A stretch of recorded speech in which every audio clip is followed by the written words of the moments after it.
Bismillahirrahmanirrahim. Alhamdulillahirabbil alamin. Wa bihi nasta'in ala umuri dunya waddin. Wa sallallahu wa sallam wa barak ala 'abdihi wa rasulih Muhammadin wa ala alihi wa sahbihi wa man istanna bi sunnatihi ila yaumiddin. Amma ba'du. Wa min kamali ghinahu, di antara bentuk sempurnanya kekayaan Allah, anna infaqal munfiqin wa badlil badhilin fi sabilihi wa ibtigha'i mardatihi la yanfa'u bi syai'in. Sekiranya orang-orang berinfak, orang-orang bersedekah, mencari karunia Allah, ridhonya, mereka keluarkan hartanya Allah SWT, itu semua tidak bermanfaat sedikit pun untuk Allah, tidak. Sebaliknya, wa kadzalika syuhhus syahihin wa bukhlul bukhala. Ya, sesungguhnya kekikiran orang yang kikir, ketamakan orang yang tamak, la yadurruhu syai'an, tidak juga membahayakan Allah. Allah berfirman, wa man yabkhal fa innama yabkhalu an nafsi. Barang siapa yang kikir, sesungguhnya dia, kekikiran itu akan kembali untuk dia juga. Bencananya, petakannya. Wallahul ghaniyyu. Sebab Allah dialah Tuhan makaya. Wa antumul fuqara, kalian yang butuh kepada Allah. Allah tak butuh infak kalian, tak butuh sedekah kalian. Kikirlah kalian, aku tak butuh kepada kalian. Kalian yang butuh kepadaku. Wa in tatawallaw, sekiranya akan berpaling daripada jalan ini, daripada agama ini, yastabdil qauman ghairakum, Allah gantikan kalian dengan kaum yang lain. Allah tak pernah takut dengan kalian. Kalau kalian semuanya kufur, pergilah. Allah tak takut. Allah gampang menggantikan kaum yang lain. Thumma la yakunu amthalakum, yang tidak seperti kalian yang kikir, yang bakhil. Ayat ini mengajarkan kepada kita, kekikiran itu membinasakan. Kata Allah, kalau andai kata, ya,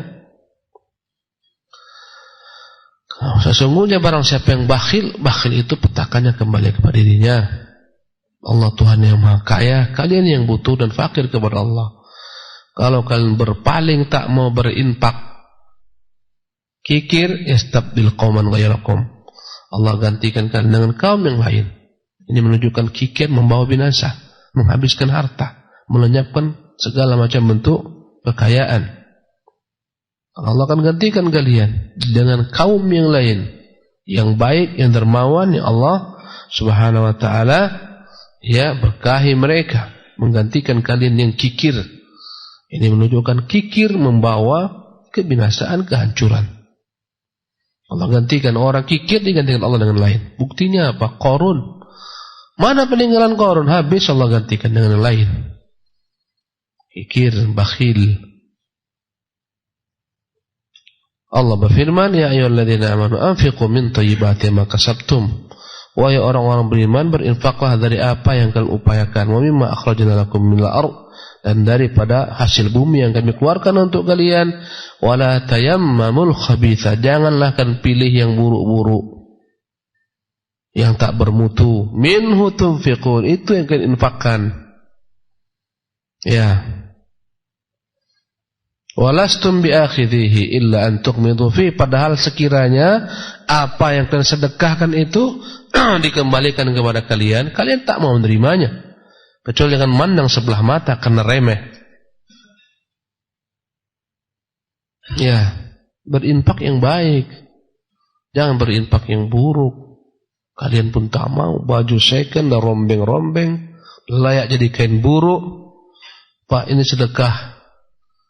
Dia saja tak mau terima, bagaimana dia berikan kepada orang? Ya, bersedekah yang baik. Ya, kata Allah, kalian sendiri tak mau menerima kecuali memandang sebelah mata. Wa alamu annallaha ghaniyyun hamid, ketahuilah Allah itu Maha Kaya, Maha terpuji. Itu manfaatnya kembali kepada kalian. Wa min kamali ghinahu, dan di antara bentuk sempurnanya kekayaan Allah, Maha Kaya Allah tabaraka wa ta'ala anin naqais, tanazzuhu tabaraka wa ta'ala anin naqais. Allah Maha suci dari segala macam bentuk kekurangan, wal uyub, dari segala macam bentuk celah. Faman nasaba ilaihi ta'ala naqsan, barang siapa yang menyifati Allah dengan sifat yang mengurangi kesempurnaan Allah Subhanahu wa taala, faqad nasaba ilaihi ma yunafi ghina, hakikatnya dia telah menisbatkan, menyandarkan kepada Allah apa yang membuat tak sempurnanya kemahakayaan Allah Subhanahu wa taala. Contohnya orang-orang kufar Nasara mengatakan Allah itu punya anak. Ini mereka menyifati Allah dengan Tuhan yang maha tak sempurna. Yang punya anak itu berarti dia butuh kepada anak. Kita yang butuh kepada anak, melanjutkan perjuangan kita, ya, membantu kita yang butuh anak. Allah itu tak butuh anak. Ketika mereka menyifati Allah SWT punya anak, berarti mereka telah menisbatkan kepada Allah sifat fakir. Manusia itu punya anak karena kefakirannya, butuh. Karena arti fakir butuh bantuan. Butuh bantuan anak-anaknya, melanjutkan usahanya, ya, membantu dirinya, kelak ketua. Allah Jalla wa'ala tak butuh anak yang membantunya. Karena dia maha kaya. Manusia butuh. Kadang-kadang tak Allah beri karunia anak, diangkat keponakannya, kerabatnya, dan lain-lain, tak membantunya. Manusia butuh.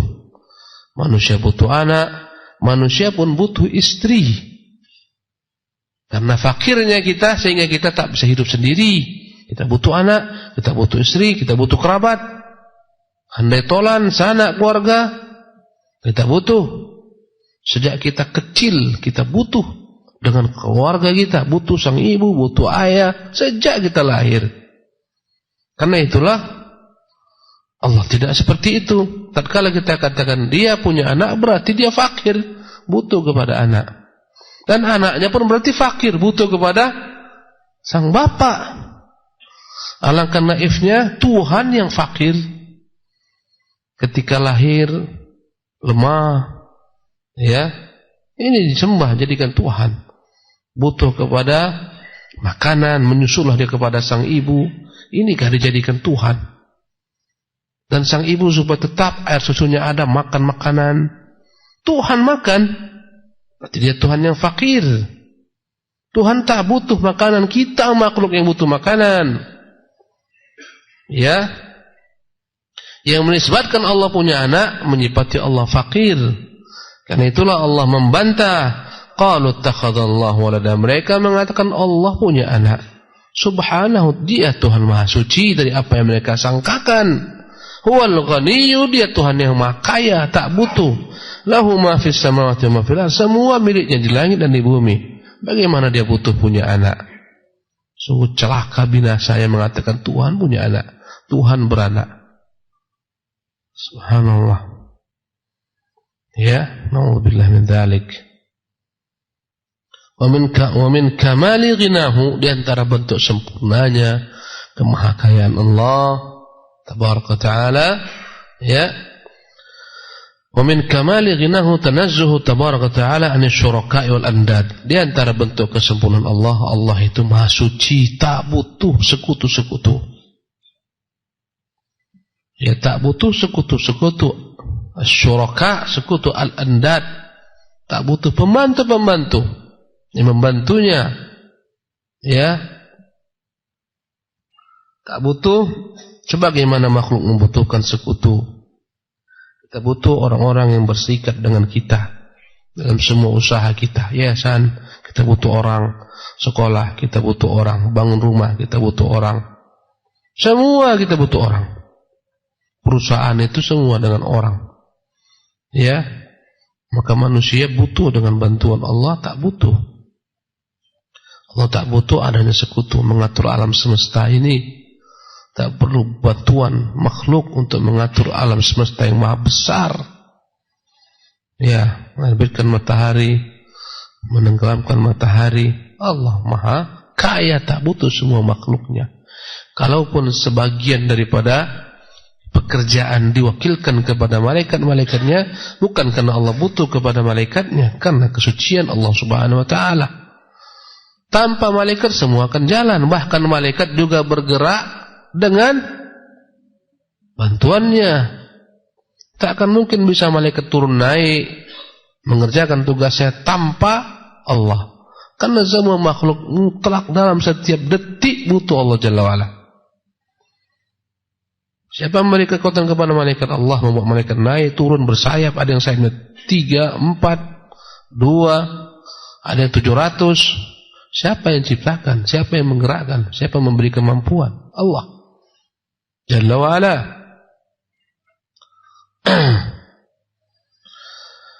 Karena itulah idz kaifa yusawwa at-turabu bi rabbil arbab, bagaimana dapat disamakan yang bahan bakunya tanah dengan Tuhan pemilik segala macam bentuk manusia yang terwujud daripada tanah, ya, makhluk. Bagaimana disamakan Tuhan Allah, Tuhan pencipta alam semesta, dengan berhala-berhala yang dibuat dari tanah, dipahat, ya. Subhanallah. Wa kaifa yusawwa al-faqiru bidzat, bagaimana disamakan makhluk yang zatnya fakir, al-dhaif bidzat yang zatnya dhaif, al-ajiz bidzat yang zatnya lemah, al-muhtaj bidzat yang zatnya butuh bantuan, alladzi laisa lahu min dzati illa al-adam, yang mana makhluk hakikatnya zatnya tak punya apapun juga. Adam, kita ini tak punya apapun, semuanya dari Allah Jalla wa'ala. Hakikatnya apa? Makanan dari mana? Allah. Enggak, Ustaz, aku beli di pasar, di SP sana aku beli makanan. Baik, itu dari mana datangnya yang di SP itu? Petani, Ustaz, petani yang datangkan dari Medan, datangkan dari dari Jawa. Petani itu dari mana datangkan buah? Bibitnya dari mana? Beli, Ustaz, di mana? Di toko-toko pupuk. Ya. Kembalikan ujungnya dari mana itu semua? Apakah ada manusia bisa membuat biji-bijian? Biji padi pilihan, unggul, biji jagung pilihan, ada manusia yang bisa buat? Tidak. Kemudian di mana ditanam? Di tanah. Tanah itu milik siapa? Milik nenek moyangku, Ustaz. Ya. Milik kakekku, nenek moyangku. Semua milik tersebut kepemilikan di atas kertas milikmu, hakikatnya milik Allah. Ada nenek moyangmu ketika lahir langsung dia punya harta? Tak ada. Paling-paling harta nenek moyangnya pula. Ujung nenek moyang kita Adam. Oke, selesai sampai di sana. Katakanlah milik Adam. Semua yang dimiliki Adam itu dari mana datangnya? Allah jua. Bagaimana disamakan makhluk yang semuanya lemah dari berbagai macam sisi dengan Tuhan, ya, bil ghani, zat yang maha kaya secara mutlak, zatnya maha kaya, al-qadir bidzat, yang maha kuasa secara hakiki, zatnya maha kuasa, alladzi ghinahu wa qudratuhu wa mulkuhu wa juduhu wa ihsanuhu wa ilmuhu wa rahmatuhu wa kamalu al-mutlaq tam min lawazim dzatihi, yang mana kekayaannya, kekuasaannya, kerajaannya, kebaikannya, ihsannya, ilmunya, rahmatnya, kesempurnaannya yang mutlak, ya, semua adalah merupakan bagian daripada, ya, keharusan zatnya Jalla wa'ala, bagian daripada sifatnya yang menyatu dengan Allah Jalla wa'ala, dengan zat Allah subhanahu wa ta'ala. Intinya kita memahami Allah itu maha kaya, yang tak butuh kepada makhluk, agar kita hanya menyembah kepadanya, bergantung kepadanya, berharap kepadanya. Intinya kita sangat mengingkari segala macam bentuk prasangka-prasangka dusta tentang kaum kafirin yang menisbatkan kepada Allah punya anak, punya istri. Mustahil. Itu berarti Tuhan yang tak sempurna, butuh dengan seorang istri. Tuhan tak sempurna. Subhanallah. Ya. Kata beliau, wa kaifa yusawwa al-'abidu bimalikir riqab, bagaimana disamakan hamba dengan Tuhan penguasa segala macam leher-leher manusia ada di tangannya, nyawa-nyawa manusia ada di tangannya. alladzi jami'u riqabil 'abidi tahta qabdatihi, semua nyawa manusia, leher-leher manusia dalam genggamannya, wa ta'at tadbiri, semua di bawah pengaturannya.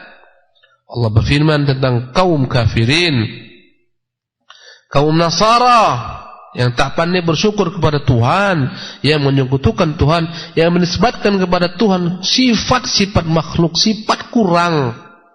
Kata Allah, laqad kafara alladziina qalu, sungguh telah kafirlah orang yang mengatakan innallaha huwal masih ibnu Maryam, Allah itu dialah al-Masih ibnu Maryam, Allah itu menitis pada Masih ibnu Maryam.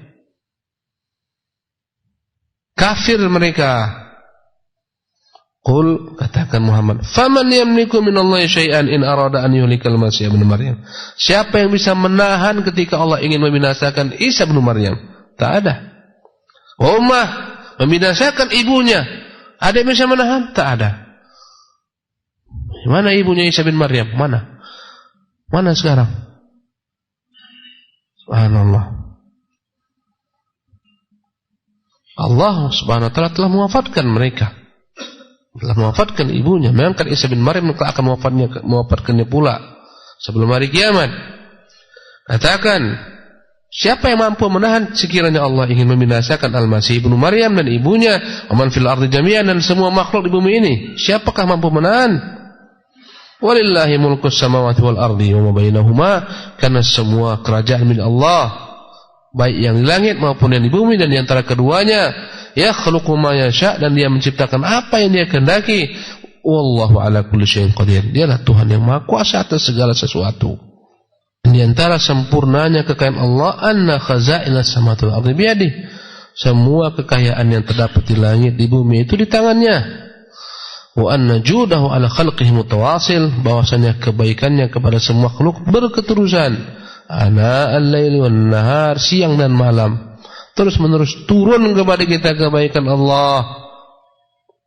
Hujan kebaikan Allah, oksigen kebaikan Allah, angin kebaikan Allah, sinar matahari kebaikan Allah, ya, sinar rembulan kebaikan Allah, pasang surut air laut kebaikan Allah, semua tak bisa dihitung. Siang malam kita menerima kebaikan Allah subhanahu wa ta'ala. Bentar lagi kita sarapan kebaikan Allah, makan siang kebaikan Allah, makan malam kebaikan Allah, kita bisa berjalan, kita bisa beraktivitas, semua kebaikan Allah. Ya, siang dan malam turun kebaikan Allah kepada kita. Siang dan malam naik kebusukan kita kepada Allah, maksiat kita, tak pandai bersyukur kita kepada Allah Jalla wa ala, dosa-dosa kita. Wa anna yadayhi sahha'un fi kulli waqtin, tangannya terbentang selalu setiap saat menyebarkan rahmatnya, karunia-Nya. Lillahi ma fis samawati wal ardi innallaha wal ghaniyyul hamid, milik Allah saja yang terdapat di langit semuanya dan di bumi. Ya, sesungguhnya Allah adalah Tuhan Maha Kaya lagi terpuji. Dan di antara bentuk sempurnanya kekayaan Allah, bahwa Allah mengajak hamba-hamba untuk selalu bermohon, meminta kepadanya. Bahkan Allah berjanji akan mengabulkan permintaan mereka sebesar apapun, seagung apapun permintaan tersebut. Allah janjikan mereka, Allah akan terima doa-doa mereka, Allah kabulkan, berikan ganjaran.